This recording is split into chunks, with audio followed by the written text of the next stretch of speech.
My name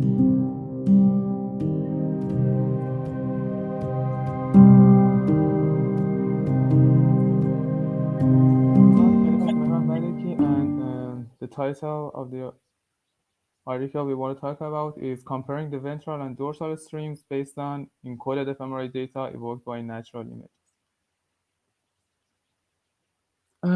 Basically, the things we want to talk about in this presentation are first the brain structure, and then we talk about the visual cortex of the brain.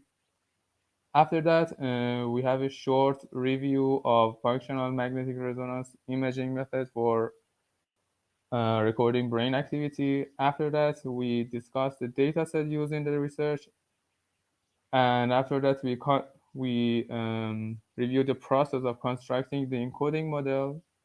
After that, we talk about using the constructed encoding model to investigate the relationship between ventral and dorsal streams. First, the brain structure. Well, we have four main parts in the brain: brainstem, cerebellum, thalamus, and finally cerebrum, which is the upper and dominant part of the brain. Let's take a look at the brainstem. What this part generally does is meeting our basic human needs, like breathing, controlling the heart rate, digestion, swallowing food, and other things like that are controlled by this part of the brain. The part behind the brainstem is called cerebellum.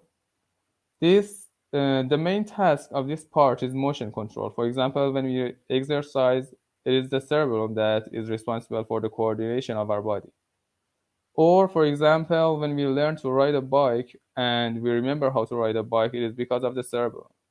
So, what we know as muscle history is also due to this part of the brain.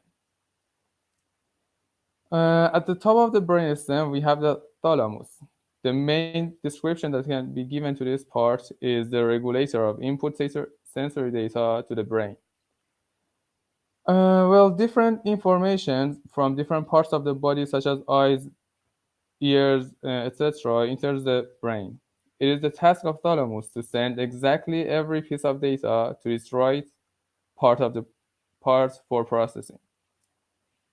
Finally, we have the dominant part of the brain, the cerebrum. What is the function of this part? Generally, this the function of this part is integration. In fact, our whole understanding of the input data happens in this part of the brain. Things like seeing, hearing, thinking, etc., are all done in the cerebrum. Well, as mentioned, all our understanding and integration of the information received by the brain takes place in the upper part of it, which makes up about 80% of the brain. This part generally consists of four parts: frontal lobe, parietal lobe, occipital lobe, and temporal lobe. Well, first, we examine the frontal lobe. This part is generally considered as the executive part of the brain. In other words, it is the boss of the brain. All our main thinking process, decision making, and so on are all done in the frontal lobe. If we go back, if we go back a little from the frontal lobe, we have the parietal lobe. What is the function of this part? Most of it is about processing the physical sensory data. In fact, things like dealing with the environment and reacting to what happens around us is done in this lobe. If we go a little behind the parietal lobe, we have the occipital lobe. Its main function is vision, primary vision. Actually, the beginning of the visual pathway in the brain is located in this part. And finally, we have the temporal lobe. This part's main function is in language learning, hearing, and memory. Uh, The human visual system carries out a complex process of receiving and processing information in which the eyes and very large part of the cerebral cortex are involved. First, light rays hit the retina after passing through the cornea, pupil, lens, and the vitreous body. In the retina, the process of visual processing begins. After hitting the retina, the light rays are received by its optical receptors and converted into electrical signals. These signals are then sent to other areas of the visual cortex for further processing. Finally, various processes are performed in the visual cortex, and semantic and perceptual information is extracted, which may be used for storage in the memory or sent to different parts of the brain for other purposes. The visual system generally has two distinct pathways, the dorsal and ventral streams.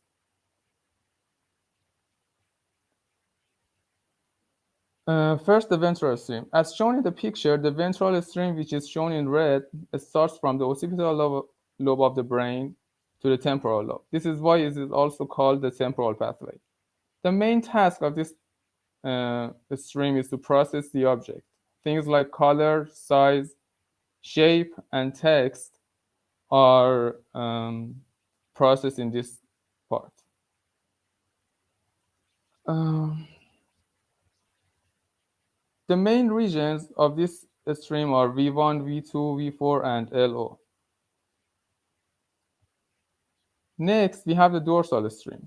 As seen in the picture, it is shown in blue and it starts from the occipital lobe of the brain to the parietal lobe. This is why it is also known as the parietal pathway.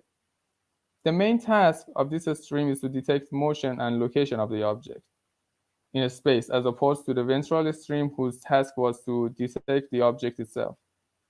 The main regions of this stream are V1, V2, V3, V3A, V3B, and MT.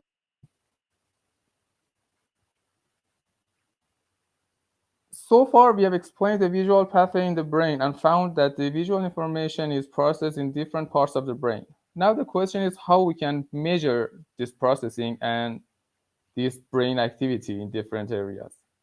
One of the most convenient and non-invasive methods for measuring the activity of the brain area is the fMRI, functional magnetic resonance imaging. The basis of this method is that the activity of neurons is accompanied by consuming energy that is provided through aerobic reactions. Therefore, increased neural activity is associated with increased oxygen levels in the blood. In fact, the fMRI method indirectly shows the activity of different parts of the brain by measuring the blood oxygen level in those parts. This is why the signals measured by this method are also known as BOLD signals, blood oxygen level dependent. In fact, in this method, we find out the activity of a part of the brain by calculating the level of oxygen in the blood. Uh, the dataset the dataset used in this research is the fMRI dataset published by a research team at Porto University. This dataset is a video fMRI dataset, meaning that the input of this dataset is a series of movies and videos, and the outputs are fMRI time series. This dataset contains more than 3 hours of video of natural scenes as a stimuli and bold fMRI time series as response. Here are some examples of the frames of the videos and the time series that are recorded in the dataset. So far, the visual pathway in the brain and how to record the activities of the brain have been explained. Now we want to have a model that can estimate brain activity by having visual information as the input. In other words, a model that can receive images as input and can estimate the appropriate fMRI time series as output. Well, in general, the encoding model consists of two parts, the feature model and the response model.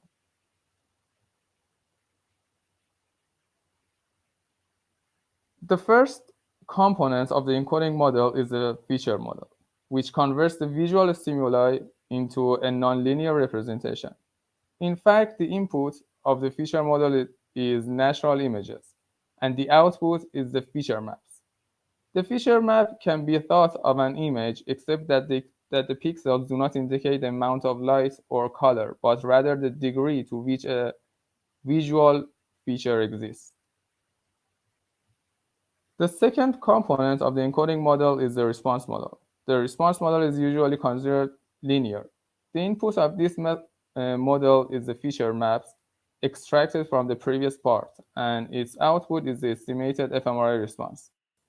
In fact, this model maps the nonlinear properties obtained from the feature model to the response of different parts of the brain.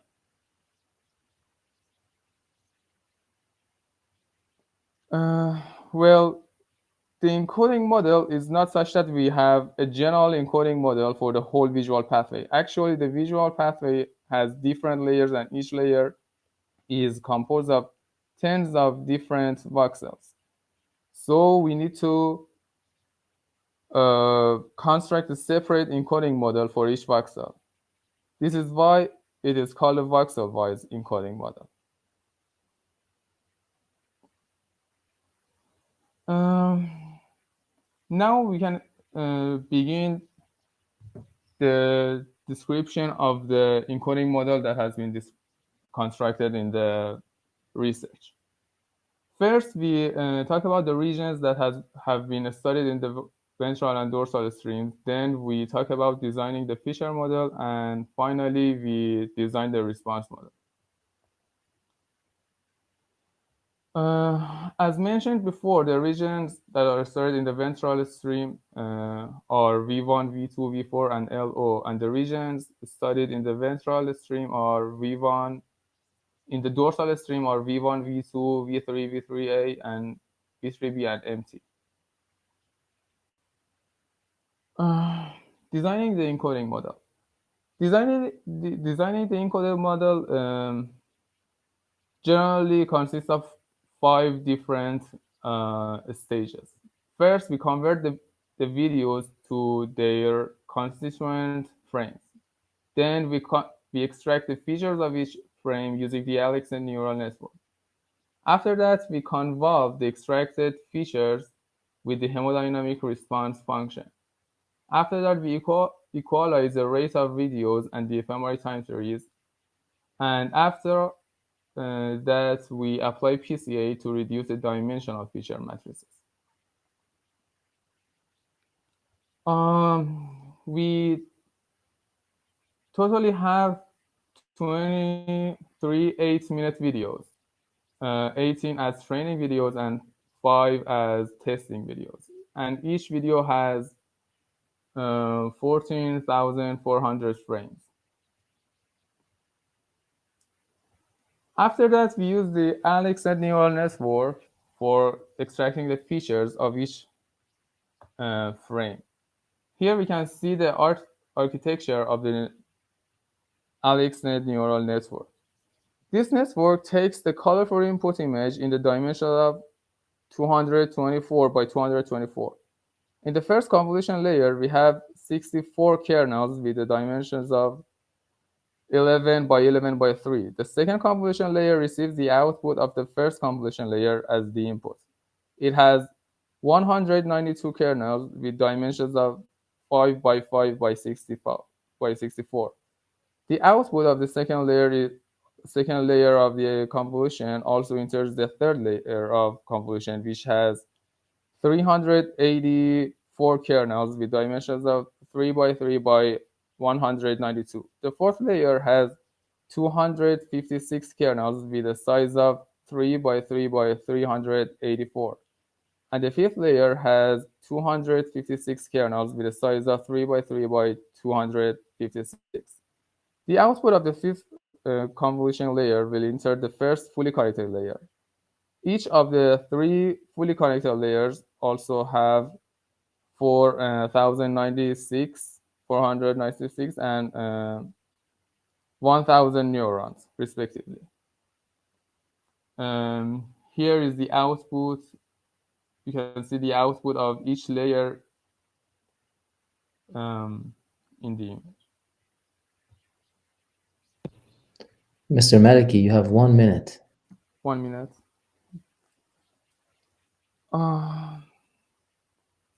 The pattern of changes in the amount of oxygen in the blood and the constituent fMRI signal in response to a stimulus is called hemodynamic response. The hemodynamic response can be thought of as the impulse response of a linear system that transforms the temporal pattern of neural activity of the brain into a temporal pattern of change in the fMRI signal. A typical hemodynamic response function is shown here.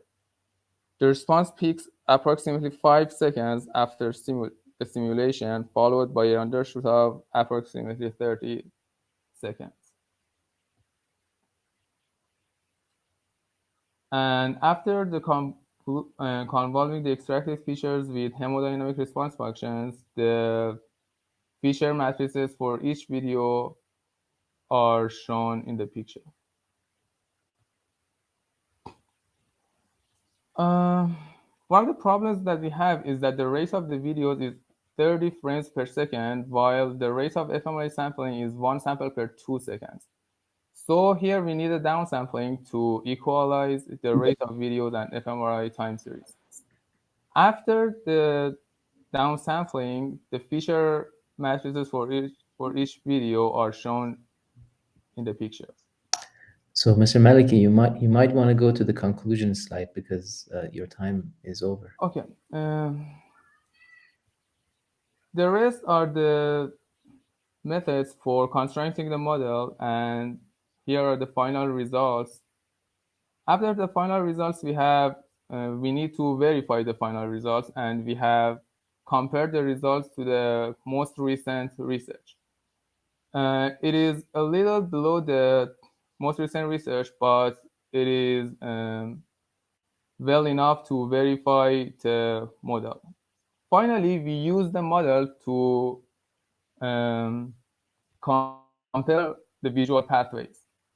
Um, First of all, we compare the visual pathways using the whole testing dataset. And after that, we use different categories of images to see how the intercorrelation between different layers of different regions of the ventral and dorsal stream changes. First, we have simple images with simple structures, and the results are shown in the picture here. Then we have given images with semi-complex structures like human faces to the model and um, calculated the results. Finally, we have used the images with complex structures to see how the intercorrelation between different layers of the dorsal and ventral stream changes.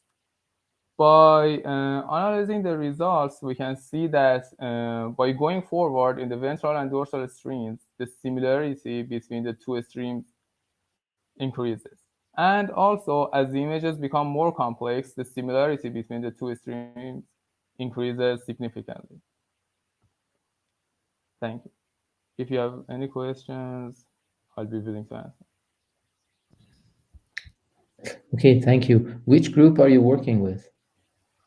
I'm working with Mr. Amin Ranjbar, Dr. Mohammad Bagher Menhaj, and Dr. Suratgar. Okay, so normally then you have to put a final slide to know to tell us the acknowledgements of who you worked with. Yes, I know. Sorry, Yes. I was in a hurry, so I couldn't, as you can see, I couldn't prepare well for the slides. Okay, For thank slides. you. Any questions from Mr. Maliki? So my understanding from your talk, so your talk was, I mean, you had too many slides for the introductions and basics, which you could have removed, and you could have just gotten faster to the actual thing that you did. So you didn't have to really review the anatomy of the gross anatomy of the brain. So, but my understanding was that you're trying to predict the bold responses in different visual areas for a bunch of movies that you show. Is that right? Yes, it Okay. is the first goal of the research.